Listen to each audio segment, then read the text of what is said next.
Bismillahirrahmanirrahim. Oke, ntar di record dulu. Record mana nih? Udah di record. Oke, makasih. Nah, Bismillahirrahmanirrahim. Nama Tuhan nasta'inuhu wa nastaghfiruhu wa na'udzubillahi min sururi anfusina wa min sayyiati a'malina. Min yahdihillahu fala mudhillalah wa min yudhlilhu fala hadiyalah. Allahumma sholli wa sallim ala sayyidina Muhammad wa ala alihi wa sahbihi ajmain. Amma ba'du. Oke, pada pagi hari ini kita melakukan agenda mingguan ya, yaitu kajian Riyadhus Shalihin. Mungkin aku bisa share screen dulu.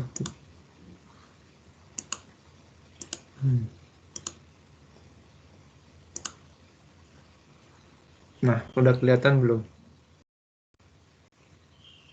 Jul. Hah? Udah? Udah. Nah. Udah tapi belum full screen. Ya, belum full screen. Nah. Oke, jadi kajian Riyadhus Shalihin pada Sabtu 17 September 2021. Giliran sekarang saya, Samsul Tamimi Prasetya Haji. Mungkin biar nggak lama-lama kita mulai aja ya langsung. Jadi pada hari ini kita membahas tentang bab 44, yaitu tentang menghormati ulama, orang tua, dan orang mulia, mendahulukan mereka dari lainnya, mengangkat kedudukan mereka, dan menampakkan martabat mereka. Jadinya kalau aku baca tadi kemarin tuh, bab ini tuh membahas tentang kita memuliakan orang-orang yang lebih tua dan orang-orang yang lebih berilmu daripada kita gitu. Oke, jadi sebagai pembuka ada dari ayat suci Al-Quran, yaitu surat Az-Zumar ayat 39. Mungkin yang ini saya bacakan aja, yaitu qala Allahu ta'ala qul hal yastawi alladziina ya'lamuuna wal ladziina la ya'lamuuna innama yadhakkaru ulul albab. Yaitu Allah berfirman, katakanlah, adakah sama orang-orang yang mengetahui dengan orang-orang yang tidak mengetahui? Terus dijawab, sesungguhnya hanya orang yang berakal yang dapat menerima pelajarannya. Jadi intinya di sini terdapat perbedaan antara orang-orang yang tahu akan suatu hal dengan orang-orang yang tidak tahu akan suatu hal. Yaitu bagaimana orang-orang yang berakal itu dapat menerima dari pelajaran yang mereka alami gitu, atau mengambil hikmahnya. Oke, mungkin langsung ke hadis yang pertama. Oke, mungkin aku langsung tunjuk aja ya. Keep. Yang pendek dong, Cul. Yaudah. Ini lumayan pendek, coy. Oh iya, yaudah. Bismillahirrahmanirrahim.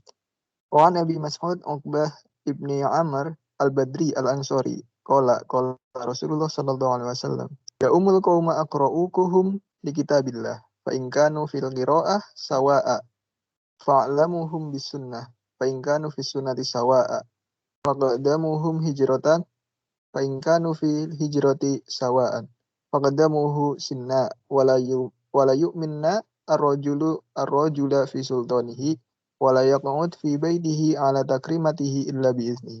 Rawahu Muslim. Dari Abu Mas'ud Uqbah bin Amr al-Badri al-Ansari, berarti sahabat Ansari. Dia berkata, Rasulullah SAW bersabda, hendaknya orang yang mengimami suatu kaum dalam sholat adalah orang yang paling pandai membaca kitabullah atau Al-Quran. Jika dalam hal bacaan sama, maka imam adalah yang paling mengetahui tentang sunnah. Dan jika pengetahuan tentang sunnahnya sama, maka imam adalah orang yang lebih dulu berhijrah. Jika dalam hijrahnya sama, maka imam adalah orang yang lebih tua umurnya. Dan hendaknya seorang tidak mengimami orang lain yang berada di wilayahnya, serta tidak duduk di atas kasur sandarannya, kecuali dengan seizinnya.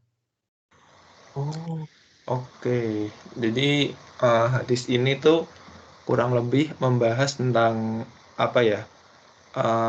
Kayak bukan syarat sih sebenarnya, kayak anjuran orang-orang yang disarankan menjadi imam suatu daerah atau imam di sholat di suatu daerah. Jadi kayak mungkin beberapa budaya kampung masih menerapkan seperti ini. Jadi biasanya yang orang-orang kampung kan punya orang yang dituakan gitu di daerahnya dan dijadikan imam di daerah tersebut. Itu memang tidak salah sih, tapi alangkah baiknya kita lihat dulu dari ini ya, ada urutannya, yaitu orang yang paling pandai membaca Kitabullahnya. Jadi walaupun dia lebih tua, bisa saja ada yang lebih muda dari dirinya, tapi bacaan Al-Qur'annya tuh lebih bagus. Jadi disarankan yang pertama yaitu dari bacaannya dulu, dari bacaan Al-Qur'annya.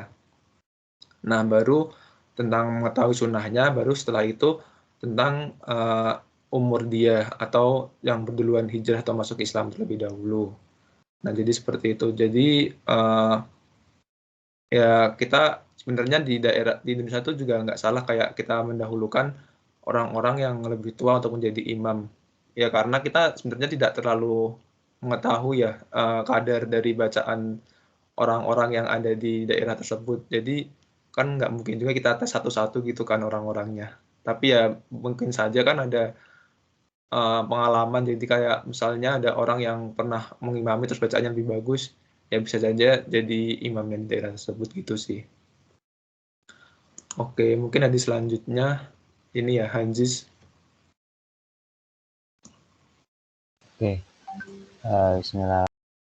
Wa anhu qala kana Rasulullah sallallahu alaihi wasallam yamsahu manakibana bis shalah wa yaqulu istawu wa la takhtalifu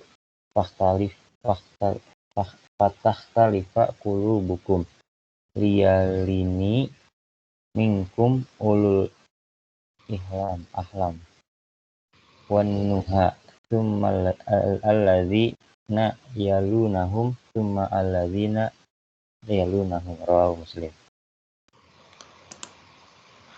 Dari Abu Mas'ud Uqbah bin Amru al-Badri al-Ansori, dia berkata, adalah Rasulullah SAW mengusap pundak-pundak kami dalam sholat. Saya berkata, samakan dan jangan berselisih. Jika kalian berselisih, maka akan berselisih pula hati-hati kalian. Hendaknya di antara kalian yang berada di belakangku adalah orang yang sudah balik dan berakal, orang yang berilmu. Kemudian berikutnya setelah mereka, dan kemudian berikutnya setelah mereka. Hadis riwayat Muslim. Oke, terima kasih Hanzis atas bacaannya. Jadi ini sepenangkapan saya pribadi ya. Jadi ini kayak membahas tentang suatu kejadian di mana ada seseorang yang berebut tempat ketika sholat di belakang Rasulullah. Kan Rasulullah sebagai imam. Jadi mereka berebut tempat di belakang Rasulullah. Kan biasanya yang di belakang imam kan jadi suatu kayak wakil dari imamnya gitu kan. Misal kalau imamnya itu tiba-tiba ada halangan, nah menggantikan kan orang yang di belakangnya, persis gitu kan. Jadi disarankan orang-orang yang di belakangnya itu orang-orang yang memiliki bacaan yang bagus dan juga ilmu agama yang lebih baik. Jadi karena langkah baiknya seorang pemimpin atau imam itu kan memiliki kapabilitas yang baik gitu kan. Nah, ketika kita memiliki imam yang memiliki kapabilitas yang baik, ya insya Allah suatu tujuan yang kita inginkan itu akan tercapai gitu kan, lebih mudah tercapai atau lebih baik tercapainya. Oke. Jadi sebenarnya yang ini juga sama aja hadisnya 350. Mungkin tidak usah dibacakan ya, sama aja soalnya.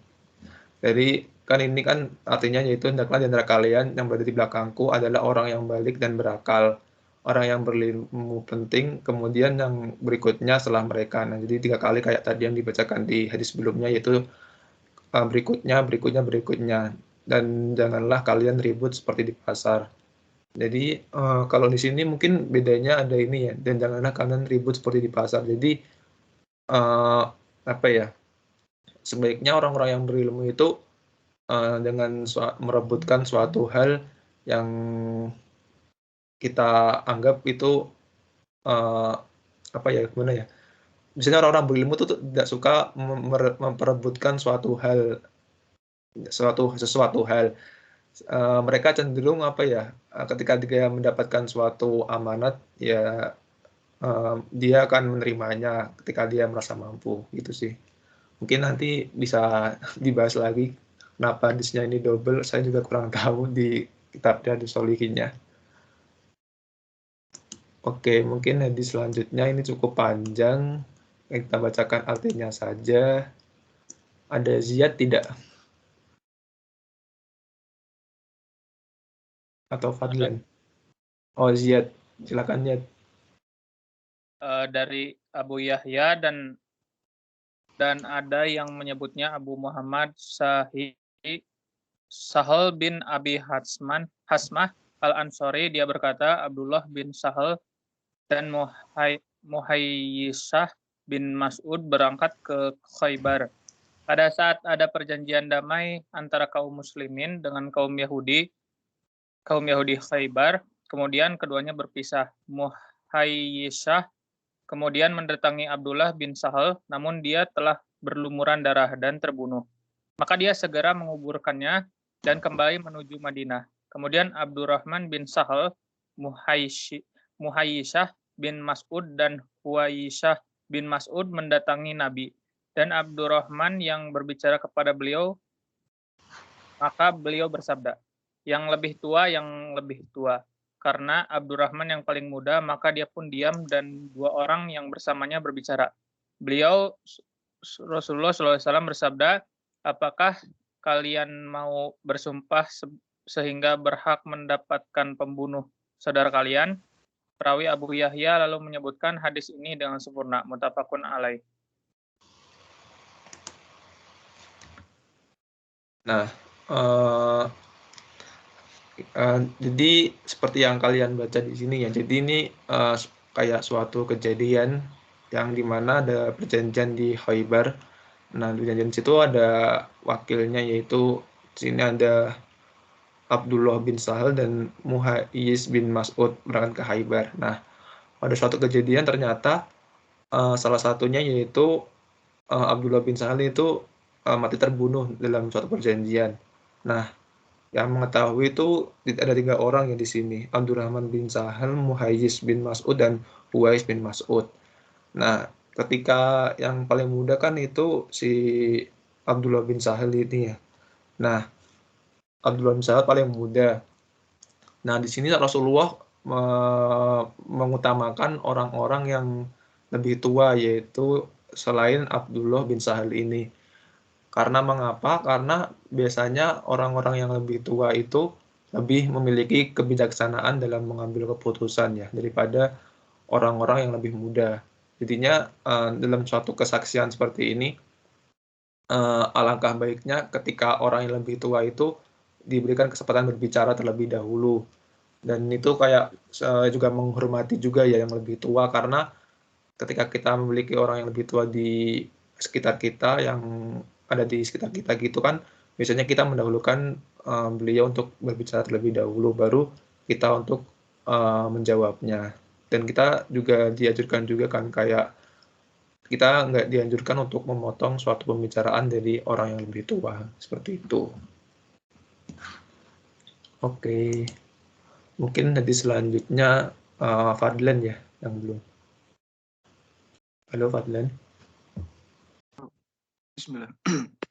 Wa an Jabir radhiyallahu anhu anna Nabi sallallahu alaihi wasallam kana yajma'u baina rajulaini min qatala Uhudi ya'ni qabri thumma yaqulu ayyuhuma aktsaru akhdan lil Qur'an fa idza ushra lahu ila ahadihima qaddamuhu fi lahd wa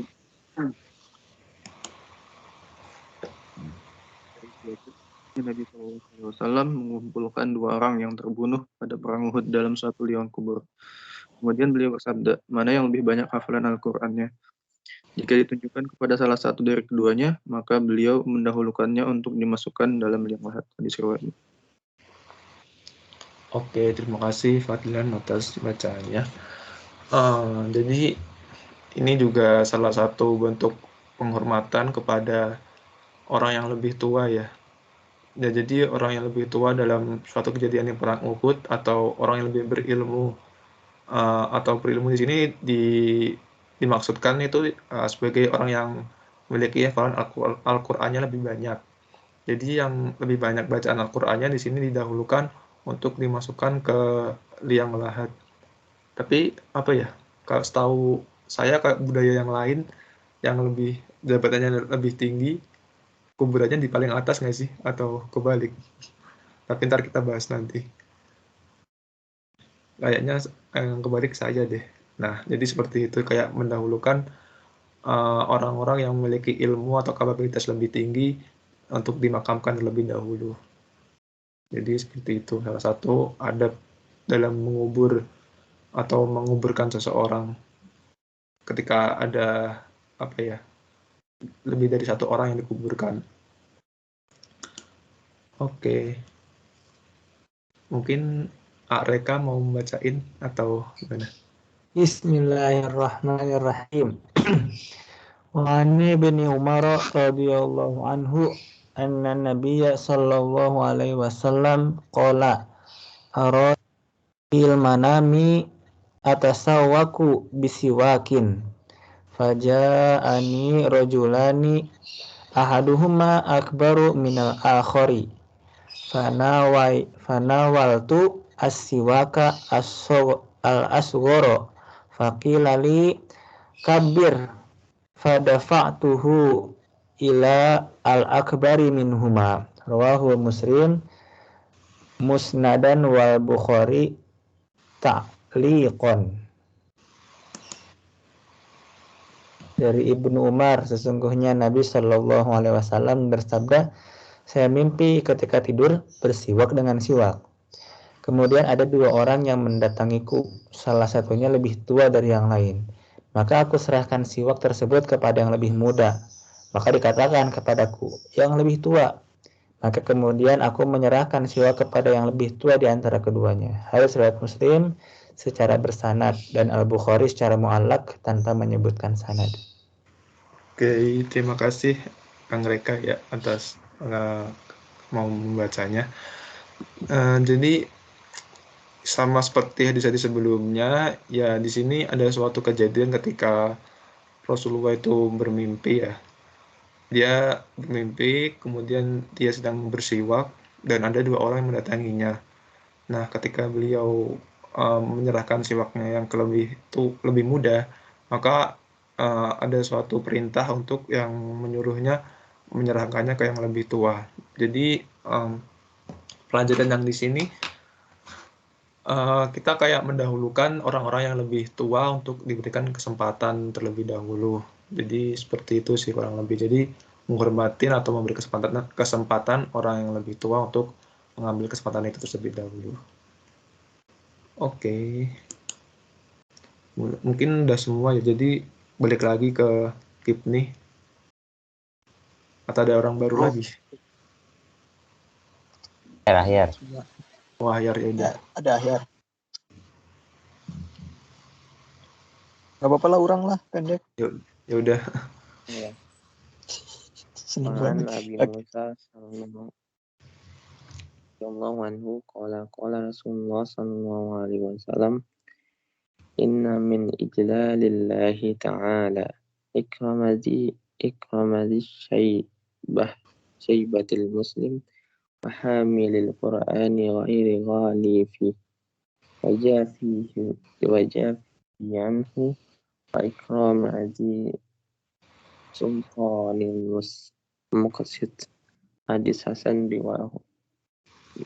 rawahul Abu Daud.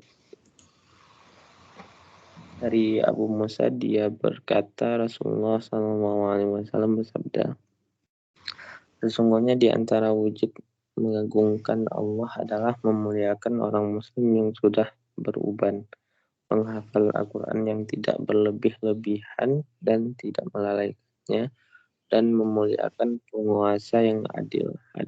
Hadis Hasan diriwayatkan oleh Abu Daud. Oke, terima kasih Ahyar atas kemauannya untuk membaca. Di sini ya ada suatu hadis yang membahas bahwa ada cara untuk mengagungkan Allah, yaitu dengan beberapa cara. Ketika kita memuliakan orang muslim yang sudah berubah, itu maksudnya orang muslim yang lebih tua daripada kita, ya tidak harus berubah sih sebenarnya, atau orang-orang yang lebih dituakan, ini aja suatu makna, ya suatu kiasan fisik gitu kan.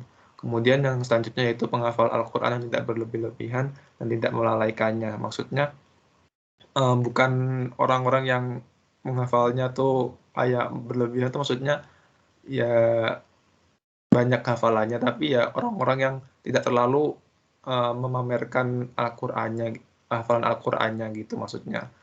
Dan tidak melalaikannya yaitu tetap menjaga hafalan Al-Qur'annya gitu. Dan memuliakan penguasa yang adil. Ya ini maksudnya penguasa yang adil di sini orang-orang yang di sekitar kita kan ada orang-orang Amirul Mukminin gitu kan. Jadi orang-orang yang sebagai perwakilan pemimpin dari pemimpin orang-orang mukmin. Jadi ketika kita memiliki pemimpin orang-orang yang adil, kita harus memuliakannya. Sebenarnya kita kan tidak tahu juga ya seberapa adil pemimpin atau penguasa di sekitar kita. Jadi kita bisa menilainya sendiri sebagai seberapa mulia pemimpin kita dengan ya kita sendiri gitu. Tapi seburuk-buruknya pemimpin kita, alangkah baiknya kita tetap memuliakan orang-orang yang ada di sekitar kita gitu sebagai bentuk penghormatan terhadap mereka.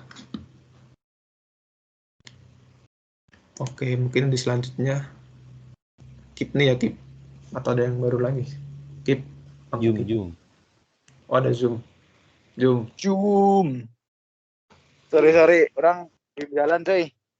Yaudah, orang bacain ya. Wan Amri ibni Shu'aib an Abi an Jaddi. Qala Rasulullah sallallahu alaihi wasallam, laisa minna man lam yarham sagirina ya. Sagirina. Wa ya'rif syarafa kabirina. Hadis sahih. Apa sih riwayat Abu Dawud, Tirmizi, wa qala Tirmizi hadis hasan sahih. Wa fi riwayat Abi Dawud haqqa kabirina. Ayo, next. Dari Amr bin Shu'aib, dari bapaknya, dari kakeknya berkata, Rasulullah SAW bersabda, bukan dari golongan kami orang yang tidak menyayangi anak kecil di antara kami dan tidak mengetahui kemuliaan orang dewasa di antara kami. Hadis sahih riwayat Abu Dawud dan Tirmizi. At-Tirmizi berkata hadis ini hasan sahih. Dalam riwayat Abu Dawud disebutkan hak orang dewasa di antara kami. Nah, oke, terima kasih Jum atas kemauannya untuk membaca.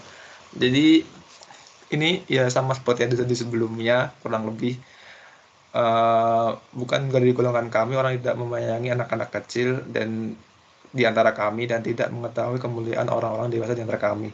Jadi ada suatu kayak dua perlakuan kepada orang-orang yang lebih tua daripada dan juga orang-orang yang lebih muda.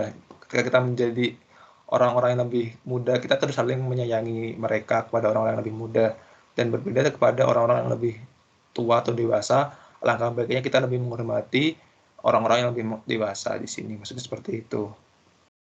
Dan di sini ada termasuk hak orang dewasa di sini di antara kami. Maksudnya hak orang dewasa itu mendapatkan kehormatan atau penghormatan dari kita. Jadi ketika kita menghormati seorang orang yang lebih tua atau lebih dituakan atau dewasa, itu suatu bentuk hak atau pemenuhan hak dari mereka gitu. Jadi seperti itu kurang lebih. Mungkin apa lagi atau Kip nih lagi? Ini baca artinya aja, Kip. Oke, bismillah. Wan Maimun. Oh, dibaca. Wan Maimun bin Abi Syabib rahimahullah. Anna Aisyah radhiyallahu anha marobiha sailan. Ini oke. Langsung ya. Qala Rasulullah sallallahu alaihi wasallam, anzilun nasa manazilahum. Rawahu Abu Dawud. Oke. Ternyata pendek, Sul. Artinya panjang. Rasulullah SAW bersabda, tempatkan manusia sesuai dengan kedudukan mereka. Hadis riwayat Abu Dawud. Nah, oke.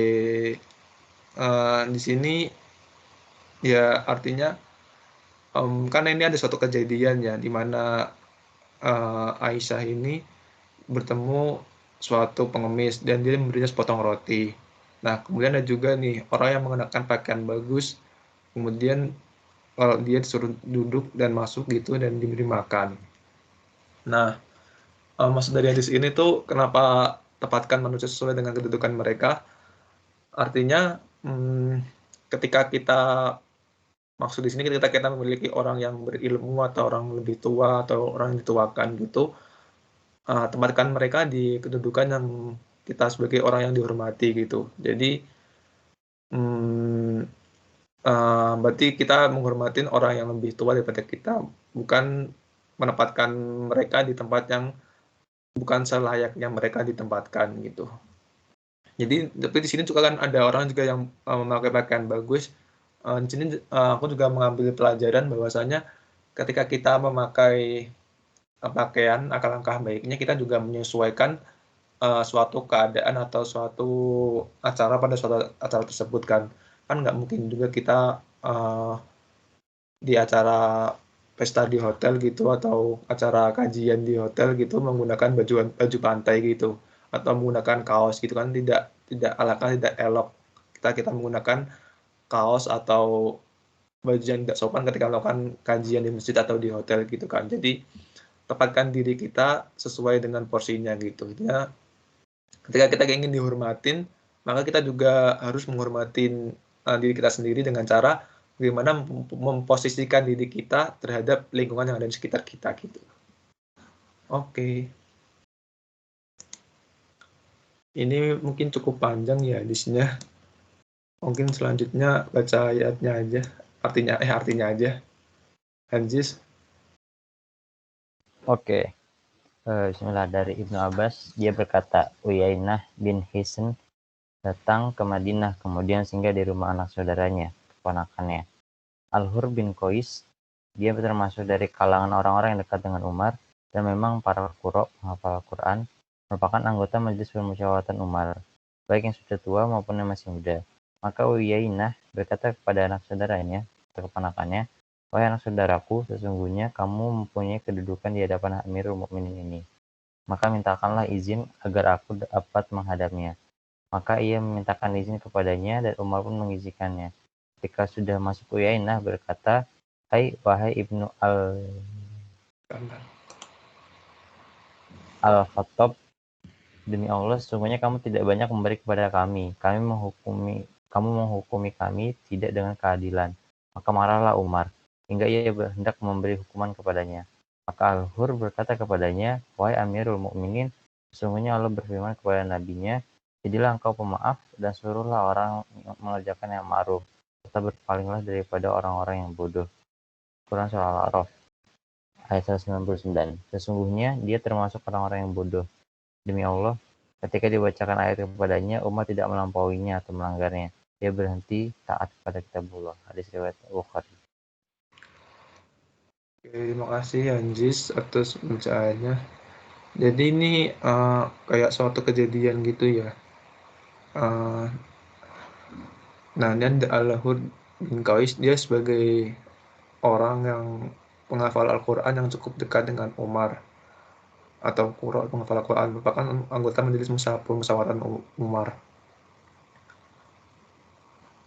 Nah, di sini ini dia walaupun dia lebih muda gitu, tetapi dia memiliki ilmu yang lebih tinggi gitu ya. Dan ketika memiliki ilmu yang lebih tinggi, beliau diberikan kesempatan untuk menghadap kepada Umar, dan Umar pun mengizinkannya gitu. Nah, tapi ada orang yang di sini dia menganggapnya bahwa tidak memberi keadilan gitu. Nah, tetapi si Umar ini ya kan marah kan gitu, seperti marah karena ya dianggap seperti tidak memberikan keadilan. Tapi ya di ada surat Al-A'raf ayat 99 ini, jadilah engkau pemaaf dan suruhlah orang mengerjakan yang ma'ruf dan berpalinglah daripada orang-orang yang bodoh. Ya, jadi selain itu kan orang-orang yang berilmu tuh di sini maksudnya tidak cenderung mudah marah. Jadi orang-orang yang berilmu tuh dia dapat mengontrol apa yang dia kendalikan amarahnya. Nah, kemudian juga sebagai pemimpin juga langkah baiknya kita menghormatin orang-orang yang kita anggap sebagai pemimpin atau amirul mukminin. Jadi intinya mungkin kurang lebih seperti itu. Oke, hadis selanjutnya siapa ya? Ziyad ya? Halo ya? Oke. Wa an Abi Sa'id Samurata bin Jundub radhiyallahu anhu qala laqad kuntu ala ahdi Rasulillah sallallahu alaihi wasallam ghulama fa kuntu ahfazu anhu fama yamna'uni minal qawli illa anna hahuna rijalan hum asannu minni muttafaqun alaih. Dari Abi Sa'id Samurah bin Jundub, dia berkata, saya di masa Rasulullah SAW masih anak-anak dan aku hafal hadis dari beliau. Tidak ada yang menghalangi saya untuk berbicara kecuali pada waktu itu banyak orang yang lebih tua dariku. Muttafaqun alaih. Oke, makasih ya atas bacaannya. Ya, ini salah satu hadis yang mungkin sama seperti sebelum-sebelumnya. Jadi ketika kita memiliki orang yang memiliki ilmu yang lebih tua, alangkah baiknya kita menghormatin dia. Tetapi ketika kita merasa kita memiliki ilmu yang lebih, bukan merasa, kita mungkin kan tahu ya, kayak mungkin kita merasa kayak kita lebih pantas atau ilmunya lebih tinggi daripada orang-orang yang sekitar kita. Walaupun ada orang yang lebih tua, alangkah baiknya kita mendahulukan orang-orang yang lebih tua untuk diberi kesempatan daripada kita gitu. Jadi hadis ini kalau saya tangkap memiliki dua sisi, yang mana ketika kita lebih memastikan kita lebih muda tapi banyak ilmu, langkah baiknya kita memberi kesempatan yang lebih tua. Ketika kita merasa lebih tua dan ada orang yang sekitar kita memiliki ilmu yang berlebih, alangkah baiknya kita akan memberikan kesempatan orang yang lebih muda yang lebih banyak ilmunya itu diberi kesempatan.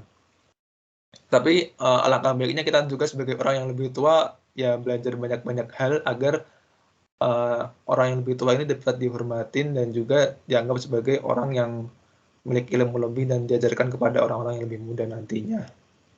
Oke. Mungkin selanjutnya ini ya, Fadlan. Oke. Wan Anas radhiyallahu anhu qala Rasulullah sallallahu alaihi wasallam ma akrama syabun syaykhan li sinnahi illa qayyadallahu lahu may yukrimuhu inda sinni rawahu wa qala hadithu gharib. Oke, jadi ya. Dan silakan Dan. Tidaklah seorang pemuda memuliakan orang yang sudah tua karena usianya, kecuali Allah menetapkan baginya orang yang akan dimuliakannya ketika masa tua. Oke. Ini ada suatu hadis, tidaklah seorang pemuda memuliakan orang yang sudah tua karena usianya, kecuali Allah menetapkan baginya orang yang akan memuliakan ketika masa tuanya. Ya, sebenarnya sama sih intinya hadisnya, ketika kita harus menghormati atau memuliakan orang-orang yang lebih tua di antara kita, di sekitar kita gitu. Kemudian ada bahasan bahwa hadis ini gharib ya. Nah, yang pengetahuan saya hadis gharib tuh dia memiliki periwayatan tuh dalam setiap masanya tuh cuma satu orang gitu sih. Kan ada sahabat, tabiin, dan juga tabiin yang tingkat 3 gitu kan. Nah, itu kan dibagi 3 tingkatan setahu saya. Nah, itu yang ketika kita di tingkatan sahabat itu sudah cukup hanya satu saja yang meriwayatkan hadis ini, maka hadis itu dikatakan gharib. Mungkin bisa dikoreksi juga ya kalau ada yang salah dari saya. Oke, jadi mungkin sekilas seperti itu kajian Riyadhus Shalihin pada pagi hari ini. Apakah ada yang ingin ditanyakan atau dibahas lebih lanjut? Monggo dipersilahkan.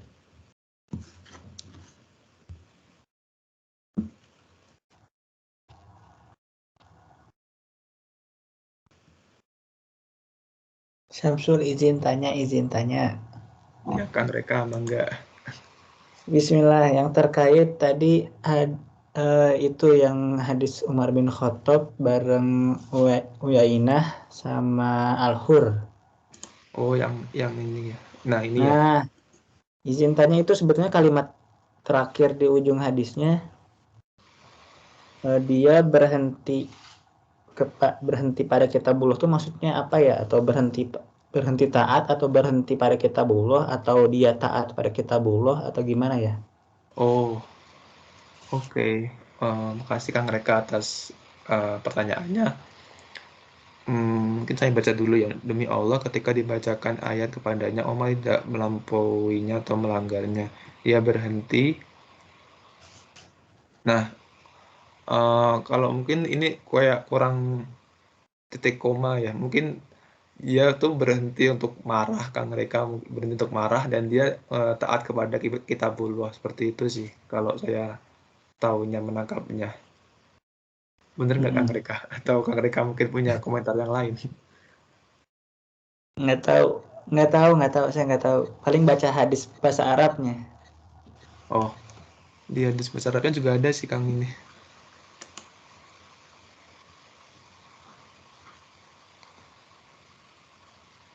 Wakana wakofa indi kitabil ta'ala. Ini yang mungkin yang bawah ini ya, yang terakhir. Ya. Kalau di sumber lain saya baca terjemahnya, demi Allah, maka Umar tidak suka melanggar ayat tersebut ketika dibacakan padanya. Dan Umar waqafan. Dan Umar adalah yang paling dapat menahan dirinya, yakni paling mentaati kepada isi kitabullah Ta'ala. Waqafa di sini terjemahnya yang paling dapat menahan dirinya, yakni paling taat pada isi kitabullah Ta'ala. Gitu mungkin itu aja tadi izin tanya itu. Oke Kang, terima kasih. Jadi sebetulnya Umar bin Khattab meskipun marah ketika diingetin dia sadar ya. Beliau sadar ya. Iya. Sip. Oke. Makasih Kang Reka atas pertanyaannya dan penjelasannya juga. Oke, mungkin yang lain ada yang ditanyakan? Kurang. Ya, mangga. Yang hadis yang orang baca yang pertama. Yang atas ya, yang awal ya. Ya.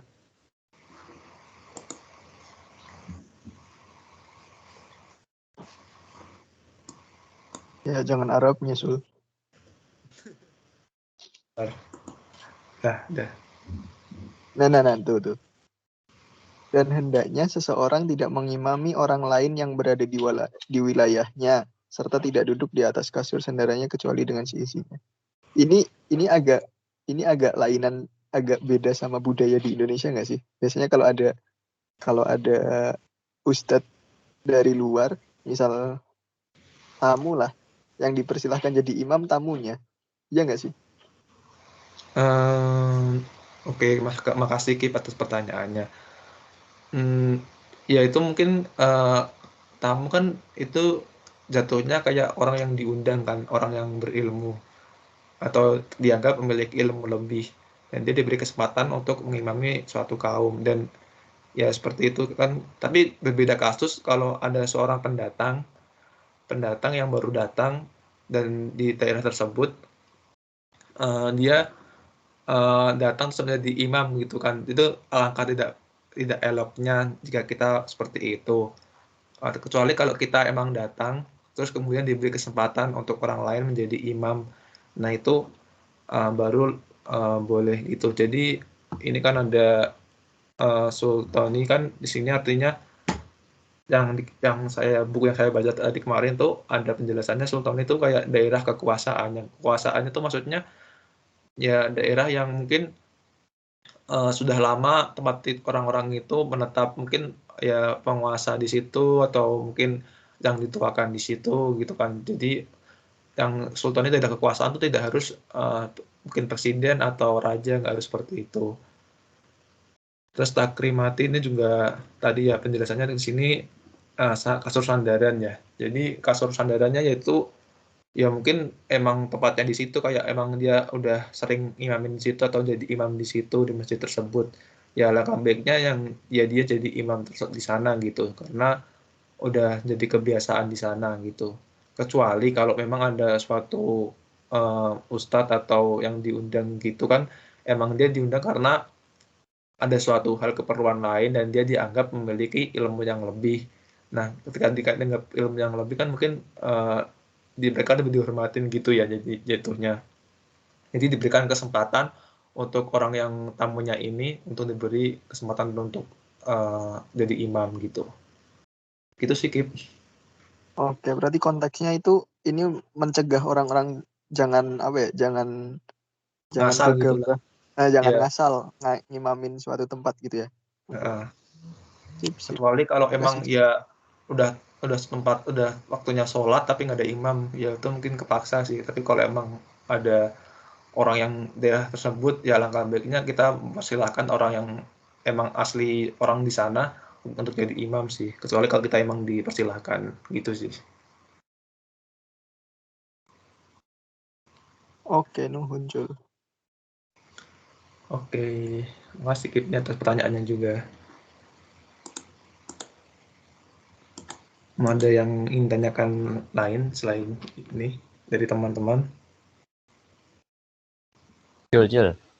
Yo. Mau ini sih Jul, mau hadis yang ke-356 yang tentang tempatkan manusia sesuai dengan kedudukan mereka, Jul. Mau berarti mau mastiin gitu kalau kedudukan yang dimaksud di sini tuh orang-orang yang berilmu, utamanya orang yang berilmu agama gitu ya. Ya kan kalau tadi sebelum-sebelumnya tuh ada yang paling mengetahui Al-Quran, menghafal Al-Quran, terus mengetahui sunnah, terus orang yang dituakan, penguasa yang adil, sama itu ya berarti ya kedudukan yang dimaksud itu ya Cule? Iya sih. Jadi oke, makasih dulu ya pertanyaannya Sis. Jadi mungkin aku coba untuk menjawab pertanyaan dari Anzis. Jadi kedudukan di sini tuh mungkin konteksnya beda-beda gitu ya. Mungkin ada konteks dari segi agama, kan ada juga konteks dari ilmu pengetahuan atau kemampuan-kemampuan yang lain. Jadi apa ya, ketika kita sebagai contoh nih, mungkin kalau di dunia militer gitu ya kan ada pangkat-pangkat terlebih dahulu, ada pangkat-pangkatnya kan. Nah, pangkat-pangkat itu kan juga biasanya itu kan tergantung umur atau masa aktif beliau gitu kan. Biasanya orang-orang yang lebih tua memiliki jabatan atau tingkat yang lebih tinggi. Terus juga orang-orang yang lebih tua di ilmu pengetahuan di ITB kan juga biasanya orang-orang profesor, orang-orang yang udah S3 gitu kan juga biasanya mereka juga memiliki umur yang lebih tua kan. Jadi tidak ada konteksnya di agama saja, ya mungkin di bidang-bidang yang lain. Bagaimana kita memposisikan orang-orang yang memiliki ilmu yang lebih tinggi itu kita sebagai orang-orang yang dihormatin gitu. Jadi tidak harus konteks agama. Nah, dan juga pemimpin tuh juga ya juga harus dihormatin juga pemimpin-pemimpin yang ada di sekitar kita, yaitu sebagai orang-orang yang amirul mukminin gitulah jadinya. Intinya ya bukan kita kayak ningkatin orang secara strata 1, 2, 3, tingkatannya 1, 2, 3 gitu. Jadi bagaimana kita memposisikan diri kita di antara orang-orang yang lain. Oh, ini orang ini lebih tua, jadi kita posisikan di mana. Oh, orang ini lebih muda daripada kita harus memposisikan di mana. Bukan berarti kita sebagai orang yang lebih tua, kita menganggap orang lebih muda itu sebagai orang yang lebih rendah gitu. Tapi kita memposisikan diri kita tuh terhadap orang yang lebih tua tuh seperti apa gitu. Atau tetap posisikan diri kita kepada orang yang lebih muda atau yang mungkin ilmunya lebih tinggi atau lebih rendah terhadap kita tuh seperti apa gitu. Jadi bukan jadi apa ya? Jangan dianggap memposisikan itu tuh kayak membuat strata gitu ya, kayak ini lebih tinggi, ini derajatnya lebih tinggi di sini. Tapi bagaimana posisi kita tuh menyesuaikan posisi-posisi yang lainnya. Jadi kayak posisi itu kayak mungkin sama yang lebih muda dianggap teman atau kawan, dan mungkin yang sama yang lebih tua dianggapnya sebagai guru gitu, atau orang-orang yang memiliki ilmu lebih dianggap sebagai guru, bukan tingkatan derajatnya lebih, ya mungkin derajatnya lebih tinggi sih, tapi bukan membangun suatu strata gitu sih. Itu sih, Ziz. Oh, oke, Cil. Menarik, Cil. Itu penjelasannya. Makasih, Cil. Oke. Mantap. Makasih juga, Ziz, atas pertanyaannya. Oke, teman-teman yang lain, apakah ada yang ditanyakan?